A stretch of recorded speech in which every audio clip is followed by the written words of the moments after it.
नमस्कार, आज की बात में आपका स्वागत है। अब से थोड़ी देर पहले पार्लियामेंट में बोलते हुए प्रधानमंत्री नरेंद्र मोदी ने कांग्रेस पर अब तक का सबसे करारा हमला किया।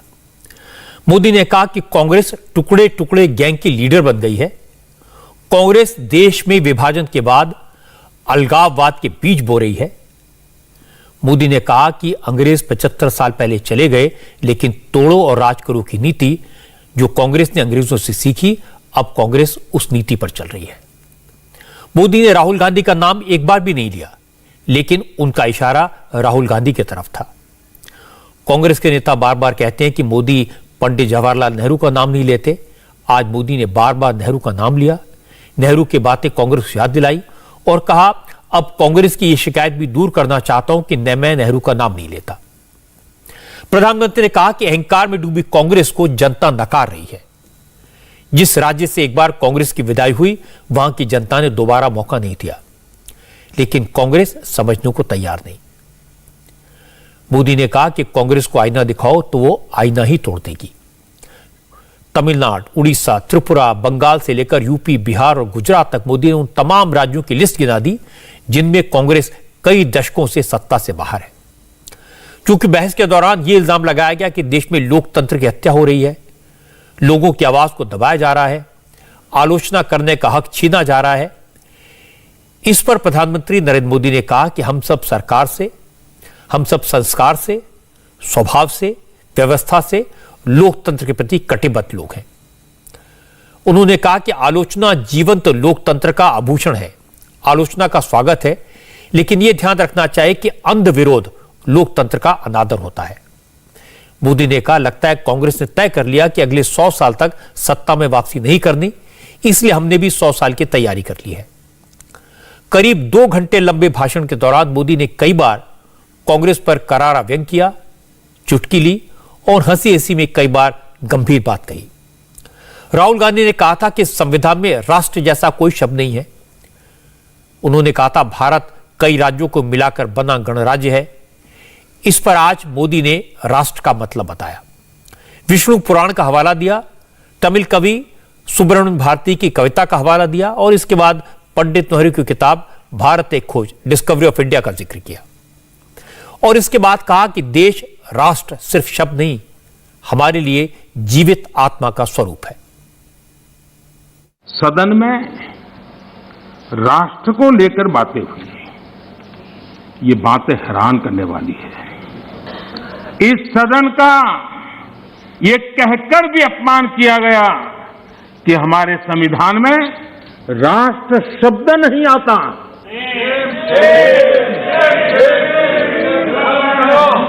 संविधान की प्रस्तावना में लिखा, राष्ट्र पढ़ने में ना आए, ये हो नहीं सकता है।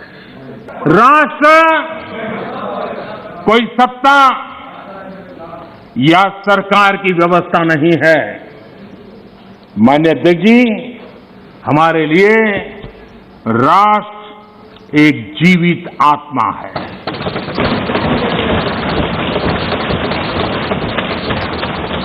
और इससे हजारों साल से देशवासी जुड़े हुए हैं और जूझते रहे हैं। हमारे यहां विष्णु पुराण में कहा गया है, समुद्र के उत्तर में और हिमालय के दक्षिण में जो देश है उसे भारत कहते हैं तथा उनकी संतानों को भारती कहते हैं। दरअसल राहुल गांधी ने तमिलनाडु और केरल के लोगों की बात करते हुए कहा था कि भारत एक नेशन नहीं बल्कि यूनियन ऑफ स्टेट्स है। राहुल ने आरोप लगाया था कि मोदी सरकार तमिलों की बात नहीं सुनती, तानाशाही करती है। आज मोदी ने सब आरोपों का जवाब दिया। तमिल कवि सुब्रमण्यम भारती की कविता पढ़ी और बताया उन्होंने भी भारत और भारतीयों की बात की थी। इसके बाद मोदी ने कहा कि इस सदन से जिस तरह तमिल लोगों को भड़काने की कोशिश की गई, जिस तरह से अलगाववाद के बीज बोने की कोशिश हुई, वो खतरनाक है। लेकिन लोगों को समझना होगा कि कितने आए कितने चले गए, भारत अजर अमर था और रहेगा। यहां तमिल सेंटिमेंट को आग लगाने की भारी कोशिश की गई। राजनीति के लिए कांग्रेस की जो परंपरा अंग्रेजों के विरासत में आई दिखती है, तोड़ो तोड़ो तोड़ो और राज करो, तोड़ो और राज करो, बांटो और राज करो। विभाजनकारी मानसिकता उनके डीएनए में घुस गई है। अंग्रेज चले गए, लेकिन बांटो और राज करो, ये नीति कांग्रेस ने अपना चरित्र बना लिया है। और इसलिए ही आज कांग्रेस टुकड़े टुकड़े गैंग की लीडर बन गई है। कांग्रेस पार्टी का सत्ता में आने की इच्छा खत्म हो चुकी है, लेकिन जब कुछ मिलने वाला नहीं है तो कम से कम बिगाड़ तो दो। ये फिलॉसफी पर आज निराशावादी, लेकिन उस मोह में बर्बाद कर करके छोड़ेंगे। इस मोह में देश में वो बीज बो रहे हैं जो अलगाव की जड़ों को मजबूत करने वाले हैं। ऐसे बहुत लोग आए और चले गए, लाखों कोशिशें की गई, अपने स्वार्थवश की गई, लेकिन ये देश अजरा अमर है। इस देश को कुछ नहीं हो सकता। आने वालों को, इस प्रकार की कोशिश करने वालों को हमेशा कुछ न कुछ गंवाना पड़ा है। ये देश एक था, श्रेष्ठ था। यह देश एक है, यह देश श्रेष्ठ है और श्रेष्ठ रहेगा। प्रधानमंत्री मोदी आज फुल फॉर्म में थे। आज मोदी ने बार बार पंडित जवाहरलाल नेहरू को कोट किया। राष्ट्र के बारे में पंडित नेहरू क्या कहते थे, उन्होंने क्या लिखा, इसे मोदी ने बताया। गरीबों को लेकर नेहरू जी क्या कहते थे, यह बताया। और चूंकि कांग्रेस ने महंगाई के मुद्दे की बात की थी, मोदी जब बोल रहे थे तो भी अधीर रंजन चौधरी बार बार कह रहे थे कि महंगाई पर कुछ बोलिए, तो मोदी ने पंडित नेहरू की लाल किले की प्राचीर से दी गई स्पीच को कोट किया। बताया उस वक्त नेहरू जी ने महंगाई के लिए कोरिया के युद्ध को वजह बताया था। मोदी ने कहा कि अगर गलती से आज कांग्रेस की सरकार होती तो महंगाई के लिए कोरोना को जिम्मेदार बताकर पल्ला झाड़ चुकी होती, लेकिन उन्होंने ऐसा नहीं किया। कोरोना से पूरी दुनिया लड़ रही है। यह 100 साल में मानवता पर आई सबसे बड़ी विपदा है, लेकिन इसके बाद भी महंगाई दर 5% से ज्यादा नहीं हुई, जबकि कांग्रेस के जमाने में महंगाई की दर डबल डिजिट में पहुंच गई थी। पंडित नेहरू देश के पहले प्रधानमंत्री लाल किले से बोल रहे हैं। देखिए, आपकी इच्छा रहती है ना, मैं पंडित जी का नाम नहीं बोलता हूं, आज मैं बार बार बोलने वाला हूं। आज तो नेहरू जी ही नेहरू जी।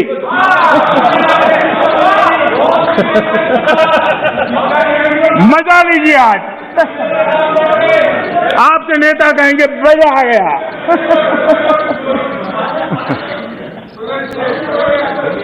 मान्य देखिए, पंडित नेहरू जी ने लाल किले पर से कहा था,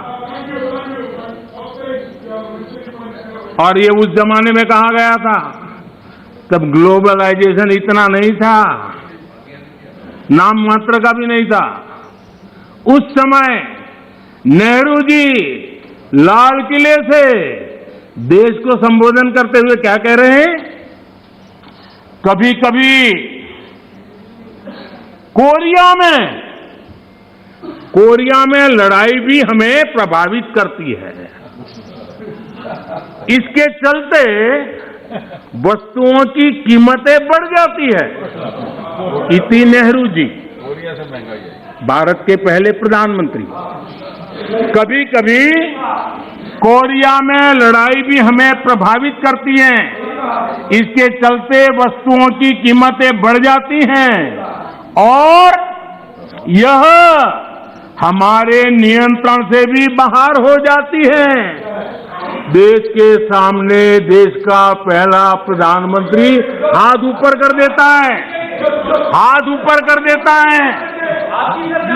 आगे क्या कहते हैं, देखो जी, आपके काम की बात है। आगे कहते हैं, पंडित नेहरू जी आगे कहते हैं,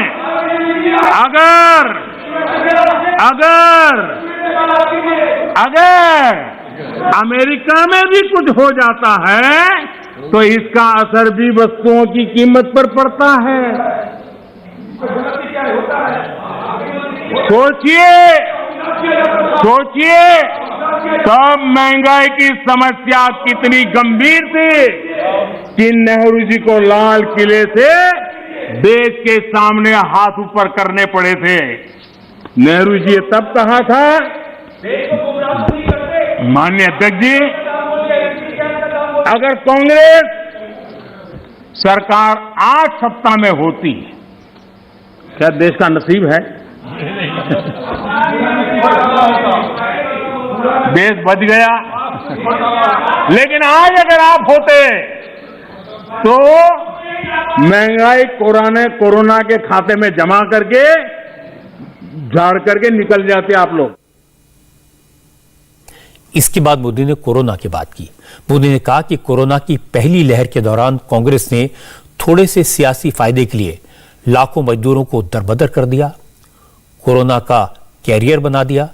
जब पूरी दुनिया लॉकडाउन का पालन कर रही थी तब कांग्रेस के नेता मजदूरों को डराकर मुफ्त में ट्रेन की टिकट बांट रहे थे। और कांग्रेस ने यह सब इसलिए किया जिससे कोरोना दूसरे राज्यों में भी फैले, उनकी सरकार बदनाम हो। मोदी ने कहा यह ऐसा पाप था जिसे लोग कभी भूल नहीं सकते। पहली लहर के दौरान देश जब पर्याप्त अवसर दिया था, लॉकडाउन का पालन कर रहा था, जब WHO दुनिया भर के लोगों को सलाह देता था, सारे हेल्थ एक्सपर्ट कह रहे थे कि जो जहां है वहीं पर रुके। सारी दुनिया में यह संदेश दिया जाता था, क्योंकि मनुष्य जहां जाएगा अगर वो कोरोना से संक्रमित है तो कोरोना साथ ले जाएगा। तब कांग्रेस के लोगों ने क्या किया, मुंबई के रेलवे स्टेशन पर खड़े रह करके मुंबई छोड़कर जाने के लिए प्रोत्साहित करने के लिए मुंबई में श्रमिकों को टिकट दिया गया, मुफ्त में टिकट दिया गया, लोगों को प्रेरित किया गया कि जाओ महाराष्ट्र में हमारे पर जो बोझ है वो जरा कम हो, और जाओ तुम उत्तर प्रदेश के हो, तुम बिहार के हो, जाओ वहां कोरोना फैलाओ। आपने ये बहुत बड़ा पाप किया, अफरा तफरी का माहौल खड़ा कर दिया। आपने हमारे श्रमिक भाइयों बहनों को अनेक परेशानियों में धकेल दिया। और माननीय अध्यक्ष जी, उस समय दिल्ली में ऐसी सरकार थी जो है, उस सरकार ने तो जीप पर माइक बांध करके दिल्ली की झुग्गी झोपड़ी में गाड़ी घुमा करके लोगों को कहा संकट बड़ा है, भागो, गांव जाओ, घर जाओ। और दिल्ली से जाने के लिए बसें दी, आधे रास्ते छोड़ दिया और श्रमिकों को लिए अनेक मुसीबतें पैदा की। और उसका कारण हुआ कि यूपी में, उत्तराखंड में, पंजाब में जिस कोरोना की इतनी गति नहीं थी, इतनी तीव्रता नहीं थी, इस पाप के कारण कोरोना ने वहां भी अपनी लपेट में ले लिया। माननीय अध्यक्ष जी, ये कैसी राजनीति है? मानव जात पर संकट के समय ये कैसी राजनीति है? ये दलगत राजनीति कब तक चलेगी? आज नरेंद्र मोदी पुराने रंग में नजर आए। कांग्रेस के नेताओं को करारा जवाब दिया और जवाब देने के लिए बार बार पंडित जवाहरलाल नेहरू को कोट किया। नरेंद्र मोदी का ज्यादा जोर इस बात पर था कि कांग्रेस के नेता सिर्फ विरोध के लिए उनका विरोध करते हैं और ऐसे अंध विरोध से देश का नुकसान होता है। मोदी ने कोरोना का उदाहरण दिया और यह बात सही है कि कोरोना का संकट पूरी दुनिया का क्राइसिस है। यह कोई अकेले भारत की बात नहीं है। ऐसे वक्त में सबको साथ मिलकर लड़ना चाहिए था, लेकिन हमारे यहां ऐसा हुआ नहीं। आज मोदी ने याद दिलाया कि तमाम विरोधों के बावजूद भारत के लोगों ने महामारी का डटकर मुकाबला किया। सरकार ने किसी को भूखा नहीं सोने दिया, सप्लाई चेन को टूटने नहीं दिया, अपने देश में वैक्सीन बनाई और अब तक 80% जनता को दोनों डोज लग चुकी है। मोदी ने यह भी बताया कि किसानों को खाद की कमी नहीं होने दी गई और किसानों ने भी रिकॉर्ड उत्पादन किया। इसीलिए महंगाई पर काफी हद तक काबू पाया जा सका। मोदी ने आज ऐसे बहुत सारे एग्जाम्पल दिए और कहा कि संकट के इस काल में उन्होंने समर्पण भाव से काम किया। लेकिन स्पीच के दौरान पूरे समय कांग्रेस उनके निशाने पर रही और उन्होंने कहा कि कांग्रेस ने इतिहास से कोई सबक नहीं लिया। आज पार्लियामेंट में मोदी ने कांग्रेस को निशाना बनाया तो जनता के बीच भी विरोधियों पर तीखे हमले किए। पार्लियामेंट में मोदी प्रधानमंत्री के तौर पर बोले, लेकिन इससे थोड़ी देर पहले उन्होंने बीजेपी के सबसे बड़े स्टार कैंपेनर के तौर पर एक वर्चुअली रैली एड्रेस की और इन रैलियों में मोदी ने आज सीधे जनता से संवाद किया। बिजनौर में उनकी पहली पब्लिक मीटिंग रखी गई थी। इस रैली में मोदी को योगी आदित्यनाथ के साथ हिस्सा लेना था, लेकिन मोदी बिजनौर नहीं पहुंच पाए क्योंकि रैली में बिजनौर, मुरादाबाद और अमरोहा की 21 विधानसभा सीटों के हजारों लोग पहुंच चुके थे। योगी आदित्यनाथ भी पहुंच गए थे, सारी तैयारियां पूरी थी। इसलिए मोदी ने रैली को कैंसिल करने के बजाय रैली को वर्चुअली एड्रेस करने का फैसला किया। मोदी हजारों लोगों के बीच नहीं थे, लेकिन माहौल रैली वाला था। मोदी के तेवरों में कोई कमी नहीं थी। उन्होंने अखिलेश यादव और जयंत चौधरी की जोड़ी पर जबरदस्त हमले किए। मोदी ने भाषण की शुरुआत कवि दुष्यंत की कविता से। दुष्यंत बिजनौर में पैदा हुए थे। मोदी ने दुष्यंत की लाइनों का इस्तेमाल करके समाजवादी पार्टी पर हमला किया और मोदी ने कहा कि पहले विकास की नदी का पानी नकली समाजवादियों के घर ही रुक जाता था। अपनी बात की शुरुआत मैं इस क्षेत्र के ही मशहूर कवि दुष्यंत कुमार जी की 2 लाइनों से करूंगा। दुष्यंत कुमार जी ने कहा था, उन्होंने लिखा था, यहां तक आते आते सूख जाती है कई नदियां। मुझे मालूम है पानी कहां ठहरा हुआ होगा। 2017 से पहले उत्तर प्रदेश में भी विकास की नदी का पानी ठहरा हुआ था। ये पानी नकली समाजवादियों के परिवार में उनके करीबियों में ठहरा हुआ था। इन लोगों को सामान्य मानवीय की विकास की प्यास से, प्रगति की प्यास से, गरीबी से मुक्त होने की प्यास से कभी कोई मतलब नहीं रहा। वो सिर्फ अपनी प्यास बुझाते रहे, अपने करीबियों की प्यास बुझाते रहे और अपनी तिजोरियों की प्यास बुझाते रहे। बस अपना स्वार्थ सोचने वाली यही प्यास विकास की नदी के हर बहाव को सोख लेती है। अपना घर भर लेने की यही प्यास गरीबों को घर नहीं देने देती थी। अपनी जेबें भर लेने की यही प्यास गरीब का राशन चट कर जाती थी। पश्चिमी उत्तर प्रदेश में 3 दिन बाद वोटिंग होनी है। 10 फरवरी को 11 जिलों के 58 सीटों पर वोट डाले जाएंगे।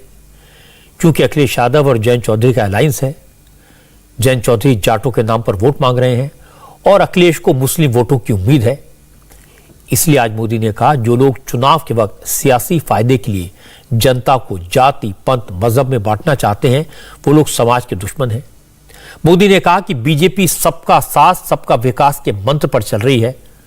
उन्होंने तमाम योजनाओं के नाम गिना दिए, योगी आदित्यनाथ की सरकार के काम भी गिना दिए और कहा कि योगी ने विकास के मामले में जात पात और मजहब नहीं देखा, इसलिए अब चुनाव के वक्त जो लोग समाज को बांटने की कोशिश कर रहे हैं उनसे सावधान रहने की जरूरत है। बीजेपी की सरकार में भाई भतीजावाद और तुष्टीकरण की कोई जगह नहीं है। जब पीएम आवास योजना में घर मिलता है तो हर गरीब को घर मिलता है, उसकी जाति, उसका पंथ, उसका क्षेत्र नहीं देखा जाता। जब उज्ज्वला योजना से गैस का कनेक्शन मिलता है तो माताओं बहनों की जाति नहीं पूछी जाती, न उनका पंथ पूछा जाता है। हमारी सरकार में जब मुफ्त राशन मिलता है तो किसी भी की बिरादरी, किसी का समाज, कौन क्या है, ये किसका बेटा है, क्या है, कुछ नहीं जाना पूछा जाता। जब गन्ना किसान का बकाया भुगतान किया जाता है, सिंचाई का पानी मिलता है, वो सभी को बराबरी से मिलता है। ये फर्क मेरे उत्तर प्रदेश के किसान, मेरे उत्तर प्रदेश के गरीब भाई बहन, मेरे उत्तर प्रदेश के नौजवान, ये फर्क जो है ना, इसको कभी भूल नहीं सकते हैं। जो लोग आज जात पात के नाम पर वोट मांग रहे हैं, जाति का वास्ता दे रहे हैं, सत्ता में आने पर इन्हें केवल ही केवल उनके परिवार का स्वार्थ याद रहता है। मोदी ने इसके बाद यूपी के लॉ एंड ऑर्डर की बात की। उन्होंने कहा इस चुनाव में बहुत सावधानी की जरूरत है क्योंकि गुंडे माफिया इस इंतजार में बैठे हैं कि किसी तरह से यह सरकार जाए, पुरानी सरकार आए, जिससे गुंडों को मनमानी करने की छूट मिले। मोदी ने कहा अगर सरकार बदल गई तो ये गुंडों के सपने पूरा करने जैसा होगा। आपने देखा है कि योगी जी के शासन में अपराधी किस तरह खुद भागकर जेल गए और मांग करते रहे हमें बंद कर दो। वो सालों से इस चुनाव का इंतजार कर रहे हैं। उन्हें एक ही उम्मीद है कि जल्दी से जल्दी चुनाव आए, कैसे भी सरकार बदल जाए ताकि वो जेल से बाहर आ सके। ये अपराधी मना रहे हैं कि किसी भी तरह पुरानी वाली माफिया राज वाली सरकार आ जाए। जो अपराधी यूपी छोड़कर भाग गए थे वो भी उम्मीद लगाए बैठे हैं कि सरकार बदले तो फिर से लौटकर आए। ये अपराधी चाहते हैं कि लूट, डकैती, छिनैती का जो धंधा 5 साल से ठप पड़ा है, यूपी की जनता से उसकी भरपाई करें, बदला लेने के मूड में हैं। मैं आपसे कहना चाहता हूं, इस खेल से सावधान रहिएगा। भाजपा आएगी तो आपकी सुरक्षा होगी। ये आएंगे तो गुंडों के सपने पूरे होंगे। मोदी तो बिजनौर नहीं पहुंच पाए, लेकिन योगी आदित्यनाथ बिजनौर में थे। 10 दिन में योगी की बिजनौर में दूसरी रैली थी। मोदी ने तो अपराध और अपराधियों की बात इशारों में की, लेकिन योगी आदित्यनाथ अपने स्वभाव के मुताबिक खुलकर बोलते हैं। योगी ने कहा कि 5 साल पहले पलायन और दंगा यूपी की किस्मत में था। बड़ी मुश्किल से अपराधियों के गले में तख्ती लटकाई है। ये तख्ती उतरनी नहीं चाहिए, बुलडोजर चलते रहना चाहिए। याद करिए, आज से 5 साल पहले इस पश्चिमी उत्तर प्रदेश की स्थिति क्या हुआ करती थी। 5 वर्ष में दंगा, कर्फ्यू और पलायन यह यहां की नीति बन चुकी थी। पर्व और त्योहार के पहले यहां पर दंगा होता था। हर दंगे के साथ महीनों तक चलने वाला कर्फ्यू लगता था। हर व्यक्ति तबाह होता था। बेटी की सुरक्षा खतरे में, कोई महिला बाजार नहीं जा सकती थी। 5 साल में आपने देखा होगा, 5 साल में कोई दंगा उत्तर प्रदेश के अंदर नहीं हुआ। 5 साल के अंदर उत्तर प्रदेश के अंदर सुरक्षा का एक बेहतर माहौल बनाने का कार्य हुआ।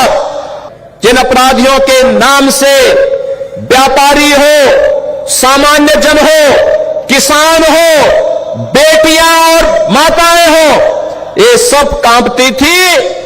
आपने सत्ता बदलते ही आपके वोट की कीमत ने आज उन अपराधी और माफियाओं को गले में तख्ती लटकाते हुए और ये कहते हुए सुना होगा कि जान बकस दो, मैं ठेला चला करके पेट भर लूंगा लेकिन अपराध नहीं करूंगा।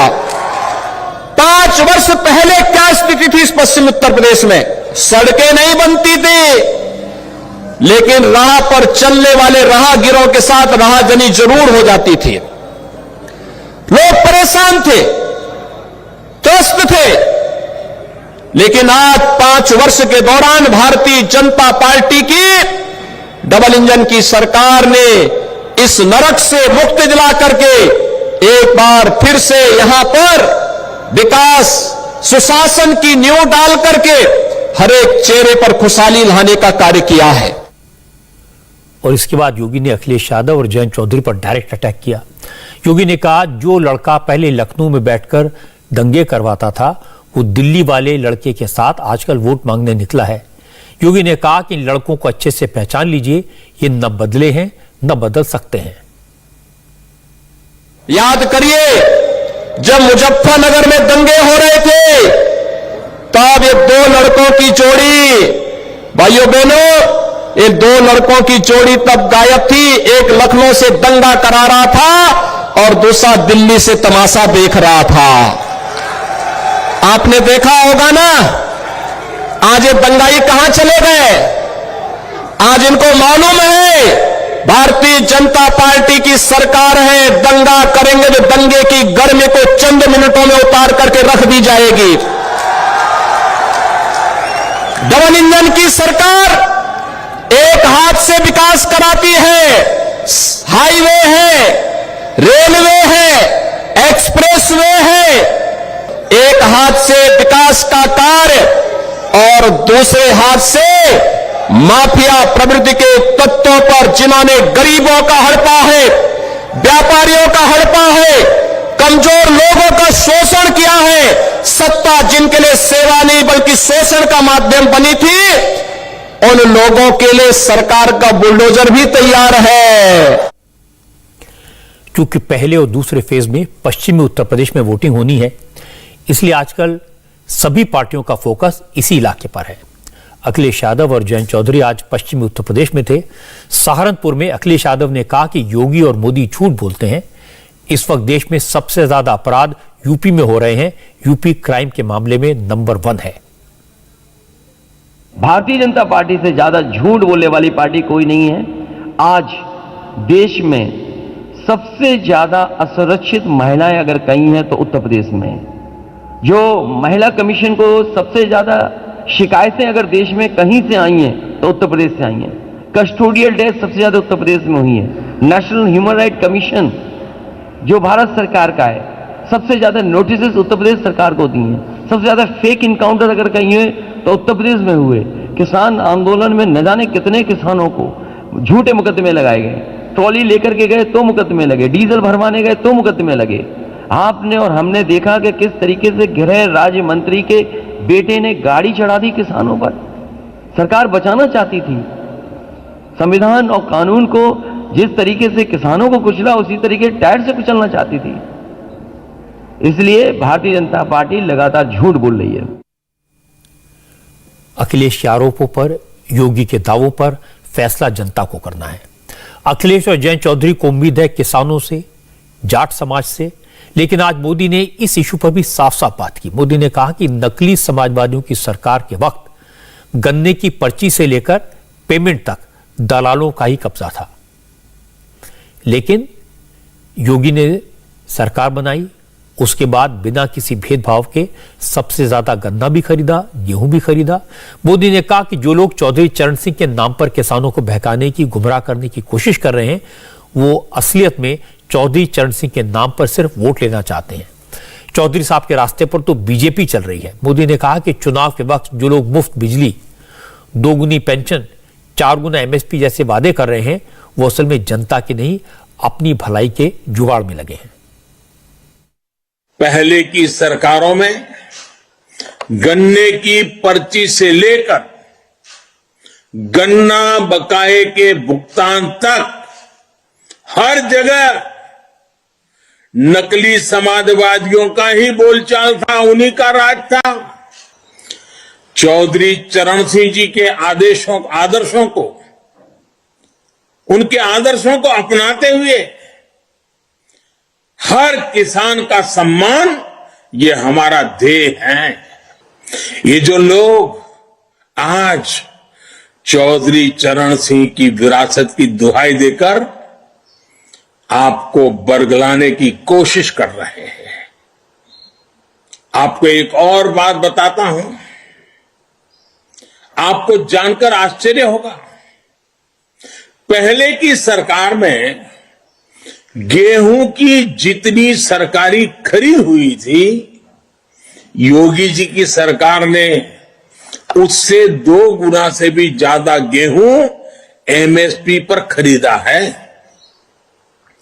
योगी जी की सरकार में किसानों से अनाज खरीद में हर साल नए रिकॉर्ड बनाए गए हैं। योगी आदित्यनाथ ने अपने अंदाज में बिजली का मुद्दा उठाया। योगी ने कहा कि चोरों को चांदनी रात अच्छी लगती है।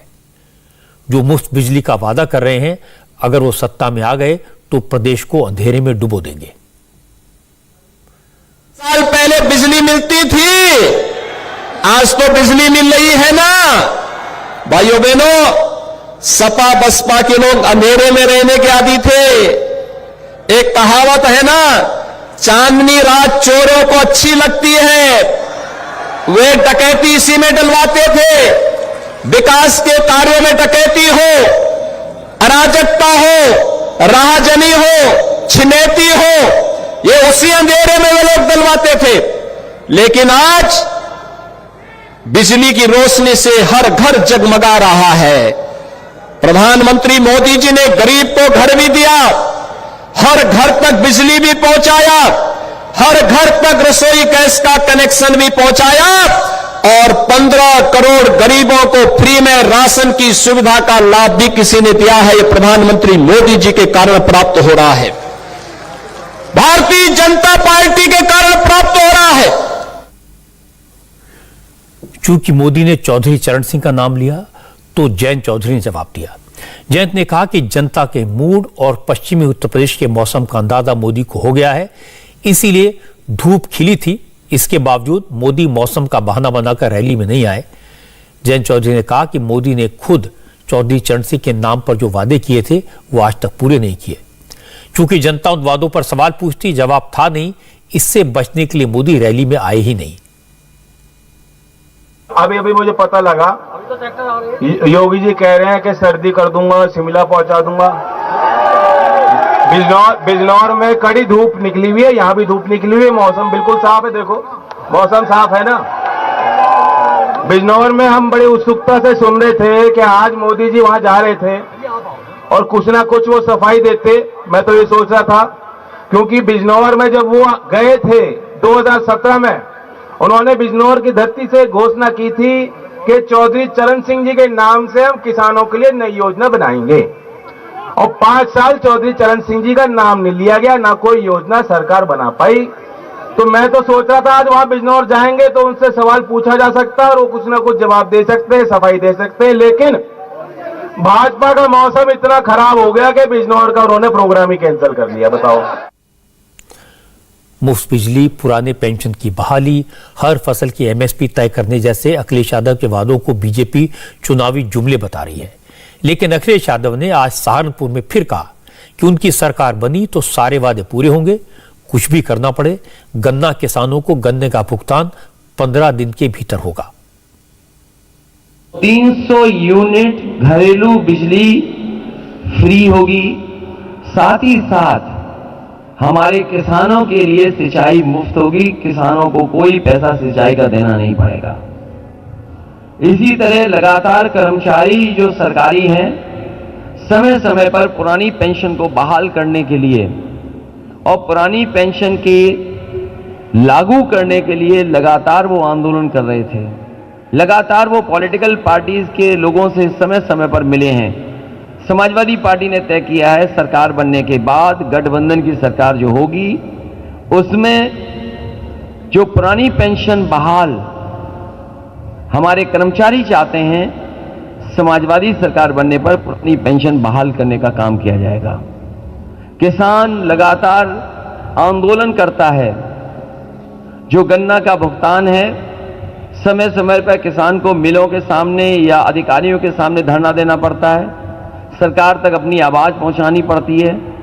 इसलिए समाजवादी पार्टी ने तय किया है कि किसी तरह का अगर कॉर्पस फंड बनाना पड़ेगा, फार्मर्स कॉर्पस फंड बना करके हमारे किसानों को कभी भी धरना नहीं देना पड़ेगा, 15 दिन के अंदर उनका भुगतान कराने का काम सरकार में होगा, जिससे कि किसानों के बीच में सीधा सीधा धन पहुंचे, उनके गन्ने का भुगतान हो जाए। आज अखिलेश यादव ने यह भी कहा कि यूपी का चुनाव लोकतंत्र को बचाने का चुनाव है, बीजेपी के नेताओं पर भरोसा नहीं करना चाहिए।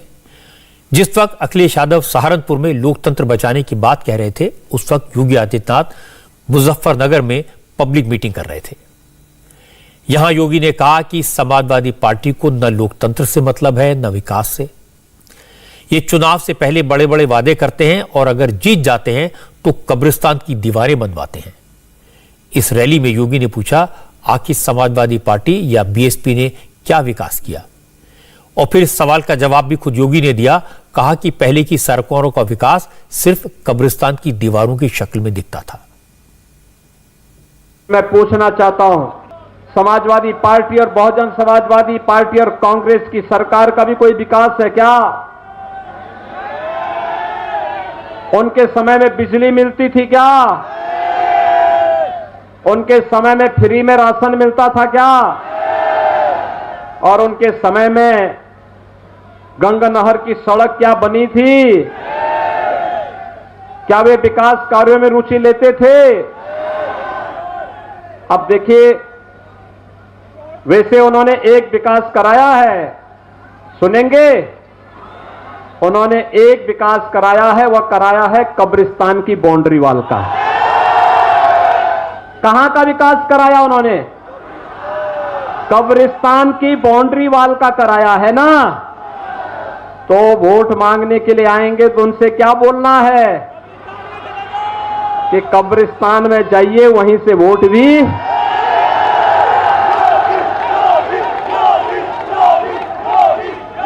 अगर कब्रिस्तान के प्रति उनकी रुचि नहीं होती तो एक कवाल का बवाल भी वे नहीं कराते।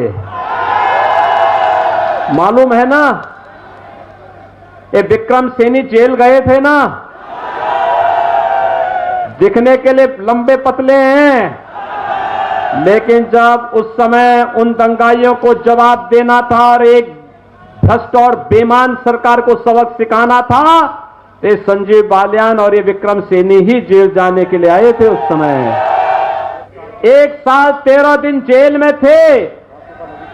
रासुका इन पे लगी थी इसलिए क्योंकि इन्होंने उस सरकार के अन्याय के खिलाफ आवाज उठाई थी। ये जो सपा बसपा लोकदल के लोग आज आपके बीच आ रहे हैं, भाइयों बहनों, इनमें थोड़ी भी नैतिकता होती, इन्हें अपने इस बदरंग चेहरे को लेकर के आपके सामने नहीं आना चाहिए इन लोगों को, क्योंकि इन लोगों ने यहां के निर्दोष लोगों को मरवाया है, यहां के नौजवानों पर झूठे मुकदमे दर्ज कराए हैं, यहां के किसानों पर गोलियां चलाई हैं और इन लोगों ने यहां के विकास को बाधित किया है। यूपी के कैंपेन में मोटे तौर पर 3 बातें दिखाई दे रही हैं। अखिलेश यादव बार बार कहते हैं, जयंत चौधरी भी कहते हैं कि किसान सरकार से नाराज हैं। दूसरी तरफ योगी आदित्यनाथ गिनवाते हैं कि उनकी सरकार ने किसानों के लिए क्या क्या किया, गेहूं और गन्ने की खरीद से लेकर खाद उपलब्ध कराने तक। योगी और मोदी दोनों का फोकस यूपी के लॉ एंड ऑर्डर पर भी है। माफिया, गुंडागर्दी और दंगा करने वालों की याद दिलाते हैं। अखिलेश से जवाब में यही कहते हैं कि क्राइम के आंकड़े बताते हैं कि यूपी में क्राइम बढ़ा है, लेकिन आज योगी ने यूपी की जनता से कहा कि यूपी के माफिया और गुंडे इस इंतजार में बैठे कि अगर सरकार बदले तो उन्हें वापस आने का मौका मिले, वो जेल से छूट जाएंगे। तीसरा इशू मुफ्त बिजली के वादे को लेकर है, जो अखिलेश यादव कहते हैं, और इसके जवाब में योगी कहते हैं कि अखिलेश की सरकार के वक्त प्रदेश अंधेरे में रहता था, इसीलिए ऐसे वादों का कोई मतलब नहीं है। लेकिन जो बात अखिलेश को सबसे ज्यादा चुभती है वो ये, जब योगी कहते हैं कि पहले की सरकार का विकास सिर्फ कब्रिस्तान की दीवारों तक दिखता था। इसको कहकर योगी आदित्यनाथ डबल अटैक कर रहे हैं। अखिलेश यादव के लिए बीजेपी के हमलों का जवाब देना तो मुश्किल हो रहा है, लेकिन साथ ही उनके परिवार वाले भी अब सवाल उठा रहे हैं। आज शिवपाल यादव, उनके चाचा, उन्होंने कहा कि उन्होंने 100 उम्मीदवारों की लिस्ट अखिलेश को सौंपी थी, कम करते करते 35 पर आए, लेकिन उन्हें एक ही सीट दी गई। हमने अपनी पार्टी का तो बदनाम कर ही दिया। और पहले तो जब बातचीत हुई, और बातचीत से पहले मैंने तो अपने 85 एक साल पहले 100 प्रत्याशियों को टिकट की घोषणा भी कर दी थी, 85 भी बना दिया। मैंने 65 सीटें की सूची थी। फिर अखिलेश ने कहा कि ये तो ज्यादा है, तब मैंने फिर 45 सीटें दी। फिर उन्होंने कहा आप भी ज्यादा है, तब फिर मैंने दी फिर 35 सीट। जब घोषणा हुई तो कितनी सीट मिली? तो इसलिए मैंने कहा कि सबसे बड़ी जीत होना चाहिए। प्रधानमंत्री मोदी ने आज उत्तराखंड में भी एक वर्चुअल रैली को एड्रेस किया। उन्होंने आरोप लगाया कि कांग्रेस उत्तराखंड में तुष्टीकरण के रास्ते पर चल रही है, वोटों की खातिर देवभूमि में मुस्लिम यूनिवर्सिटी बनाने का वादा कर रही है। मोदी ने कहा उत्तराखंड के लोग कांग्रेस को पहचान चुके हैं, अब उत्तराखंड में भी कांग्रेस की दाल नहीं गलेगी। उत्तराखंड की जनता ने इनके पापों की सजा इन्हें दी, लेकिन इनकी मानसिकता बदल नहीं रही है। ये पवित्र देवभूमि में अब तुष्टीकरण का जहर घोलने की कोशिश कर रहे हैं। कांग्रेस नेता यूनिवर्सिटी के नाम पर जो तुष्टीकरण यहां कर रहे हैं, वो उत्तराखंड के लोगों की आंख खोलने के लिए काफी है। इसके पहले सत्ता में थे, तब भी इन्होंने उत्तराखंड की संस्कृति और पहचान को बिगाड़ने के लिए कई खेल खेले थे। हरिद्वार के लोगों से बेहतर इस बात को और कौन जानेगा। उम्र कैद की सजा काट रहे डेरा सच्चा सौदा के प्रमुख राम रहीम आज जेल से बाहर आए। राम रहीम को 21 दिन की फरलो मिल गई है। ये एक तरह का पैरोल है। राम रहीम की फरलो को हरियाणा के जेल विभाग ने एक्सेप्ट किया है, मंजूरी दी है। हालांकि राम रहीम के जेल से बाहर आने के बाद डेरा सच्चा सौदा की तरफ से कहा गया है कि सपोर्टर्स आश्रम के बाहर भीड़ ना लगाएं। अगर राम रहीम का कोई कार्यक्रम होगा तो डेरा की तरफ से उन्हें इसकी जानकारी दी जाएगी। फिलहाल राम रहीम अपने परिवार वालों से मिलने के लिए गुरुग्राम आए हैं।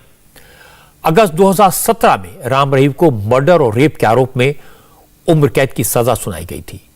ये दूसरा मौका है जब वो जेल से बाहर आए हैं। पिछले साल मां की बीमारी की वजह से राम रहीम को 12 घंटे का पैरोल मिला था और इस बार 21 दिन की फरलो मिली है। हरियाणा सरकार का कहना है कि राम रहीम को फरलो देने का कोई सियासी मतलब नहीं है। जो भी कैदी 3 साल जेल में रह लेता है उसे फरलो का हक होता है। पंजाब में चुनाव है और चुनावों को देखते हुए जो है वो ये फरलो ग्रांट की गई है। हाँ, मैं आपकी बात को जवाब देता हूँ। अगर ये उनके 3 साल आज से 4 महीने पहले हो जाते तो तब फरलो मिल जाती है। अब ये तो समय पे ही तो इत्तेफाक है कि पंजाब के चुनाव उन्हें मिल गई, उसमें कोई फर्क नहीं। 3 साल पे मिलती है, 3 साल होने के बाद। वैसे फरलो मिलना एक नॉर्मल लीगल प्रोसेस है, लेकिन पंजाब में वोटिंग से 13 दिन पहले राम रहीम का फरलो से जेल पर बाहर आना, इस पर सवाल तो उठेंगे और इसके सियासी मतलब जरूर निकाले जाएंगे। वो इसलिए क्योंकि पंजाब में भी डेरा सच्चा सौदा के फॉलोअर्स की अच्छी खासी तादाद है और अब पंजाब में वोटिंग होने के बाद तक राम रहीम जेल से बाहर रहेंगे। इंडिया टीवी हर वक्त हर जगह डाउनलोड करने के लिए सर्च करें India TV news Google play store या ऐप स्टोर पर।